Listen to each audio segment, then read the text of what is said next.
Coming up on Network Africa, a deadly crash at rally in Rwanda as election campaign begins. 1 person dead, dozen others injured. Sierra Leone bans child marriage, a new legislation approved by the parliament. Plus, Kenya's President William Ruto ready to open dialogue with protesting youths over the contentious finance bill. Hello and welcome to the program today. Thank you so much for joining us. I'm Layo Olarinde. We'll begin in Rwanda, where 1 person is said to have died and dozen others injured at a crash during a crash at an election rally for Rwanda's President Paul Kagame. Now, officials say the crash happened on Sunday in Rubavu district, where 37 people were injured, 4 of whom were hospitalized with serious injuries. Ministry of Local Government says it has apologized to the deceased family, adding that a medical team had been on site doing everything possible. Well, campaigning for July's general election began over the weekend on Saturday, with Mr. Kagame holding 2 rallies in northern Rwanda. Well, our foreign affairs correspondent Amarachi Ubani attended incumbent President Paul Kagame's first campaign in Musanze, and that's in the country's northern district. He is the candidate of the Rwanda Patriotic Front. Well, Amarachi brings us this report. The ride to Musanze in Rwanda's northern district is uneventful, as we're accompanied by hilly scenes and sparse populations of people scattered along the 2.5-hour route. But at the University of Rwanda, the Sogo campus, venue for the FDR campaign, a massive crowd of over 350,000 people awaits the arrival of the presidential candidate, President Paul Kagame, who has ruled Rwanda since 2000.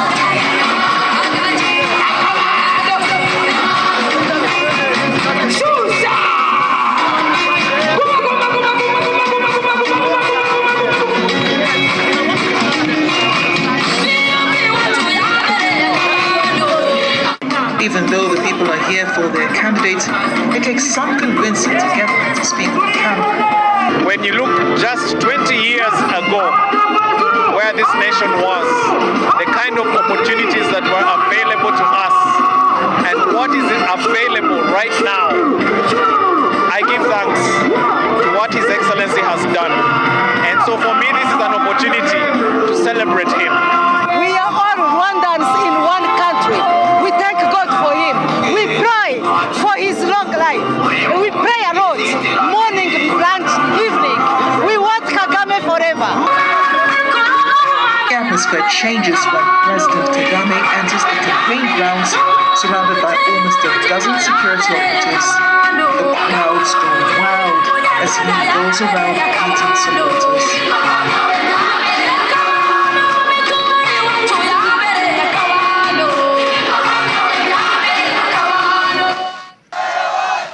When he finally takes the stage, he addresses the people in Rwanda language, making no promises but boosting their morale.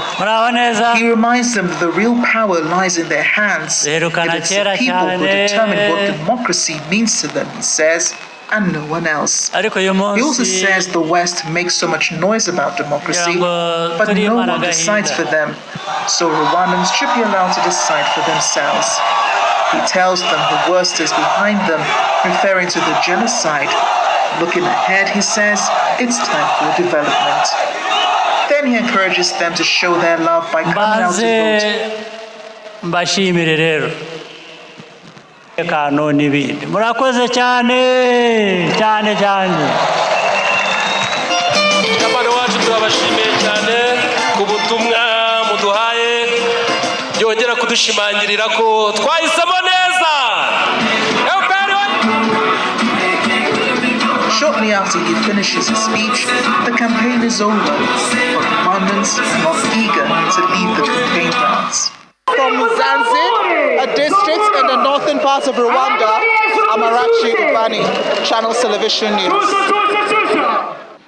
Well, critics of President Paul Kagame say he has not given the opposition fair ground to contest elections. A spokesperson for the FPR, Nathalie Muyamenda, counters this claim, insisting there is no clear opposition against President Paul Kagame, whom the country's youthful population love and support.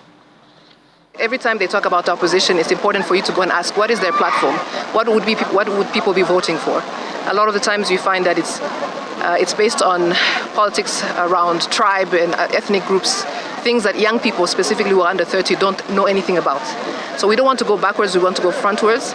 There are other candidates specifically in this election. You have to go and ask them what their platform is. I can only speak about our platform and say that young people, even myself who's young, we are interested in what the president and the party will do for us, and we are the people to do it. So I think part of what I always say, particularly for those who are outside of Rwanda, is in Rwanda we are not just voters, we are also responsible for putting together what we said we are going to do for Rwandans. We are part of that, and I think getting to work is the main message. Well, earlier on today, our foreign affairs correspondent Marachi Ubani spoke on the atmosphere in the country even as campaigns begin, and also the qualities that Rwandans are looking for in their next leader. About the atmosphere for the elections, pretty calm still, in Kigali, as well as in other parts of the country. No sudden events that we've heard. The campaigns, I believe, are going as scheduled. President Kagame has a pretty, packed schedule, and he seems to be the one who has most of the support, most of the, people look to him, to make this election and to win eventually. People seem to like him a lot. Lots of people that we spoke to at the campaign in Musanze were very excited about him staying on in office. They didn't mind that he had been there since 2000. They actually wanted him to stay on for even longer. So I think, the question really is, if Rwandans want another leader, they seem to love President Paul Kagame a lot. A lot of them refer to the genocide because many people fled from their homes. Parents, most children were born outside of Rwanda, in the DRC, in other countries.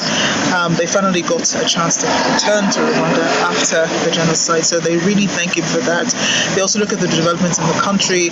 He's sort of helped people develop this patriotic spirit, the love for Rwanda, and I think that that's what people are really grateful for. It doesn't seem like they want, another leader to come and, continue or even take over what he's already started. Well, away from Rwanda to South Africa, the opposition party, the Economic Freedom Fighters, EFF, is criticizing the government of national unity formed by the African National Congress, that includes the Democratic Alliance, DA, and other parties that formed a coalition. In a statement from its spokesperson, Leanne Mathis, the EFF terms the coalition an officiation of marriage to white supremacist political parties, adding that the party will not participate in any government that includes, quote, white supremacist political parties. Well, according to Mathis, the EFF is ready to be the opposition party that is needed to fiercely fight against the white supremacist executive and policy makers. Take a listen. Fighters notes the announcement by the ANC of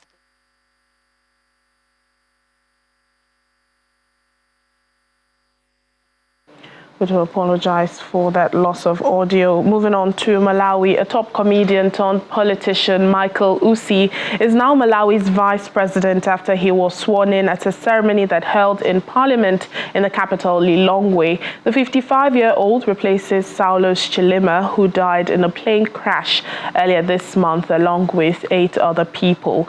Dr. Usi says he is accepting the role with a mixture of sadness and gratitude, promising to honor his predecessor's memory. He also thanked President Lazarus Chakwera for believing in him as he takes up his position as vice president in the power-sharing government.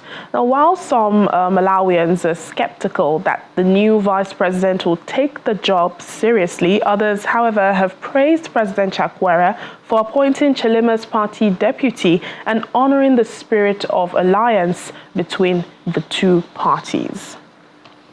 Over in Kenya, the President William Ruto has expressed his willingness to engage in dialogue with the youths that have been protesting against the finance bill in the country. Well, on Sunday, young activists aimed to prevent politicians who support the bill from speaking in churches, voicing their concerns to congregants in Nairobi.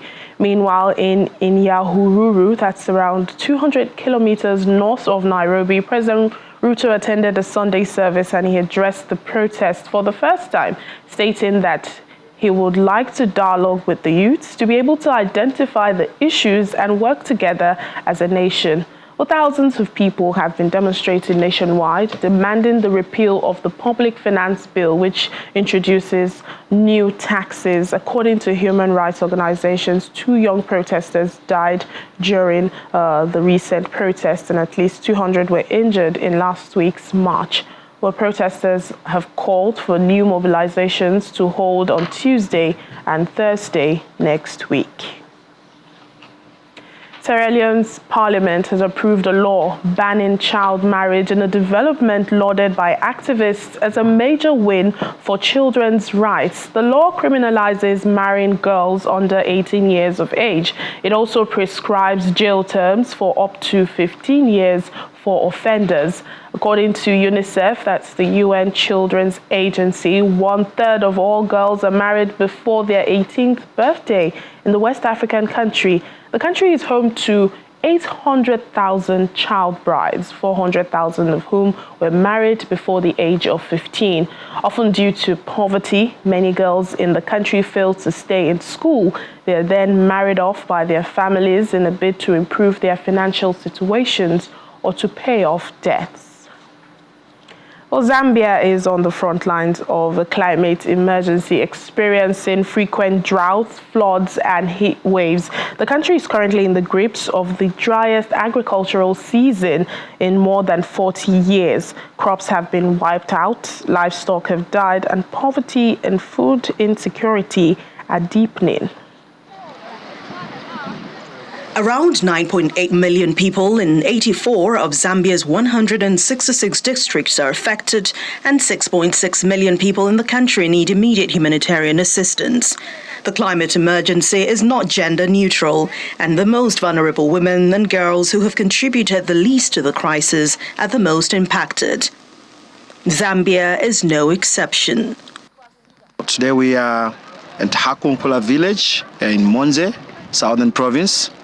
So this particular village is about 30 kilometers from the nearest health center.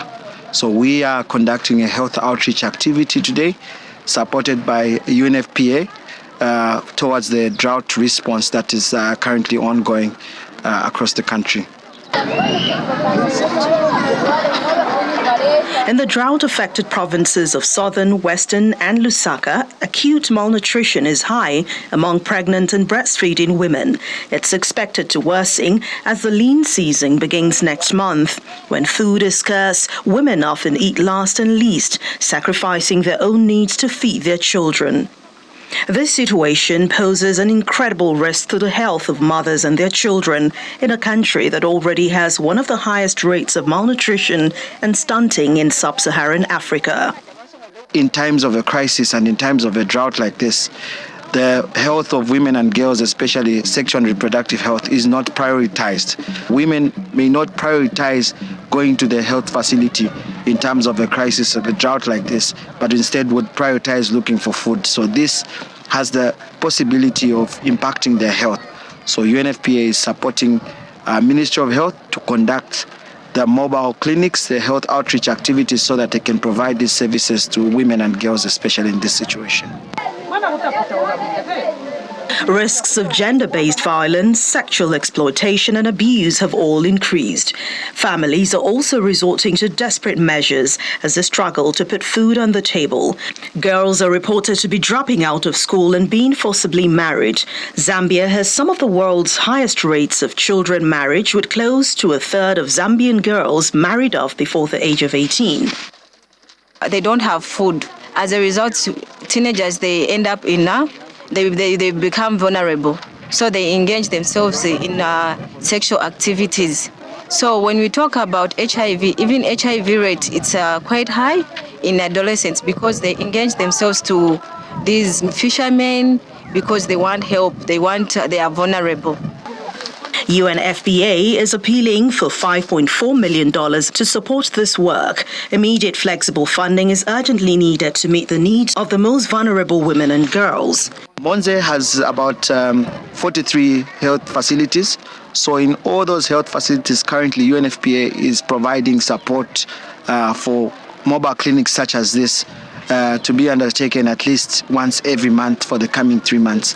So this is where the situation comes in, where we need more support, we need more resources to be able to ensure that there's continuity of these mobile clinics across the next coming months. So we really need to ensure that we provide this necessary support. And as you can see from the outcome of the events here, there's really a need for these services. UNFPA is also supporting 60 Safe Motherhood Action Group volunteers to provide information on safe motherhood to families, as well as 2 national toll-free lines that provide information on maternal health and gender-based violence services. Still ahead on the program. Dozens of protesters rally in Dakar, Senegal, in solidarity with Palestine, demanding the cutting off diplomatic ties with Israel. Please stay with us.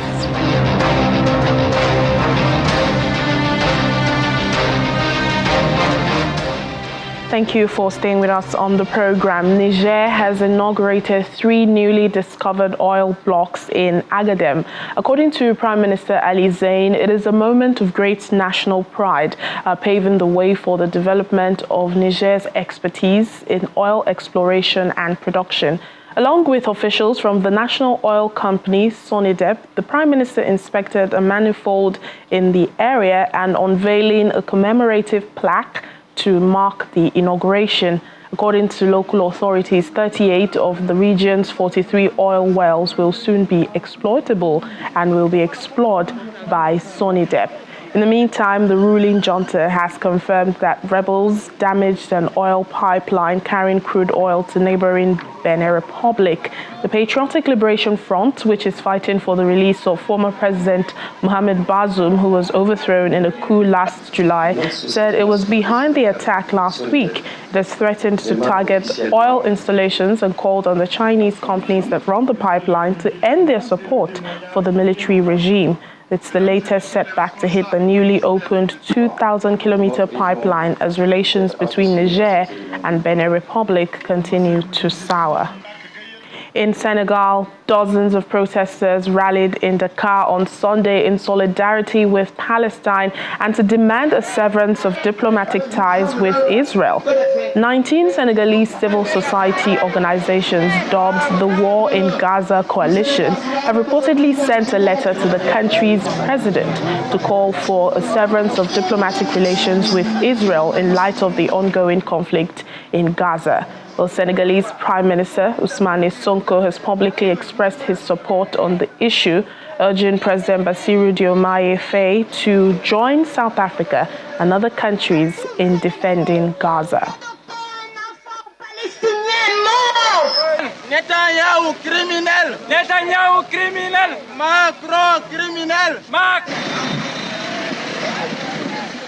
Away from West Africa, hundreds of locals and traders continue to cross the 4-kilometer roads that separate the Democratic Republic of Congo from Burundi every day, despite the risk of the floodwaters from Lake Tanganyika on the Kavimvira border. Well, locals, drivers and traders pile into vehicles, including cars, tractors, trucks and canoes, attempting to cross the flooded roads. Some people walk through the water carrying large bundles on their heads and shoulders.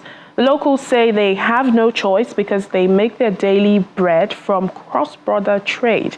And as a result of the floodwaters, goods have to be transported with tractors. But even with that, payments need to be made to stevedores to unload the goods, and that is a financial burden for them. The Congolese government officials say they acknowledge the impact of the rising water levels at the border, and they claim that a bridge is under construction to allow regular crossings, and they're stressing that as long as the government is present, solutions will always be found. Now, for many travelers, the border remains the main access point to Bujumbura in Burundi, especially since Burundi closed its border with Rwanda in January, cutting off the safest and most efficient routes for transporting goods from and into the DRC. Well, back here in Nigeria, have you ever heard of the old age tradition called fattening room, which is associated with the Efik people in Cross River State? And what if I told you that the age-long practice can be traced to the Hebrew culture? Well, our correspondent, Kelly Egiga, visited Calabar and reports from the city. This is Ikwamma Edet Ekpenyong, and it's her big day as the wait is almost over. Minutes by minute, the traditional makeup artist with her magic fingers spearheads the transformative process of the maiden and bride-to-be.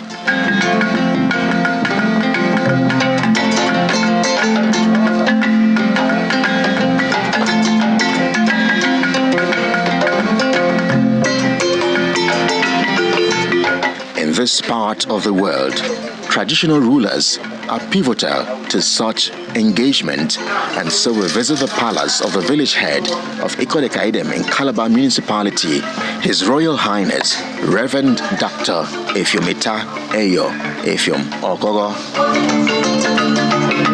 The walls of the palace are embellished with historical portraits like this one, which has names and pictures of old professionals with roots from the ancient city of Calabar. Our camera lens also captures a few books on the table, including a Bible in a folk language, which, according to the monarch, is the first Nigerian language the Bible was translated into. My first question to the monarch is to give our viewers a historical significance of the age-long tradition of fattening room. The word fattening room does not exist in a culture. Nkugo is the proper name. It is the colonizers, the Europeans, the English, who gave that fattening room because of what they saw. A maiden who is just been brought out of Nkugo to be presented to the public. The Nkugo is specific in the sense that we would think that that word Nkugo is totally a folk language. It's not. It's a Hebrew word, but we have turned it into a folk language to mean Nkugo. But the Hebrew word that is turned actually means to seclude. For a Hebrew child, a male child, to be known as an Israelite, that child must be circumcised. For the women, circumcision was necessary, but it was not with the same reason that the male child was circumcised. So that culture of Nkugo is to seclude a female child for a period of time. And there are two periods that can be done in that girl's life. The first is done when she's about maybe 3 years old. Then the next one is when she begins her menstrual cycle. And with the practice gradually waning down, there is a message for parents, leaders, and elders. That culture cannot be eliminated. It has been played down, but here in this our village, we've said that it has to come back as an academy, where a female child would be educated in the aspect of being a mother and a homemaker, a homekeeper. And then comes the bride.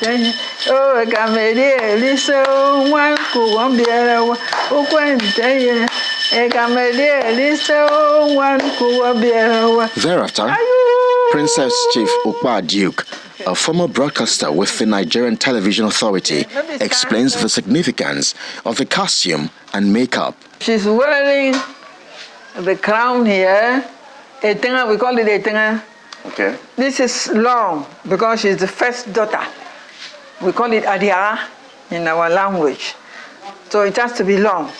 Otherwise, if she should do one second daughter, it will be half here. But as long as this, she's Adiara in the family, first daughter. And we call this Ekpaku. We call this beat Anarubok. We call this Itaubok. And then she has Esang staff. She cannot dance without her staff. That's the significance. When she dances, she will throw and put a lot of fancy. She throws it, so always goes with her staff. And this is what I was talking about. Achai, you can see this part is exposed. You know, any person can look at it. But after today, no more. Because she's a married woman. Everything is for her husband. We don't go there. This is Umparetam. You know, this goes with the leg. She also reveals that women have an essential role to play in the home as well as the society. We are good in keeping our house clean and sweet and maintaining peace within our domain. Not so quarrelsome, because if you are quarrelsome, your husband will drive you away. So we maintain peace. That's what our women do down here. Especially food. We cook very, very well. Our food are very delicious. And despite the risk of heart disease, diabetes and other well-known health problems connected to obesity, being fat or perhaps chubby remains a symbol of status and power among the people of Efik Kingdom. Kelly Egiga, Channels Television News. Beautiful cultures on the continent. That's it on the program today. Thank you so much for watching. I'm Layo Olarinde.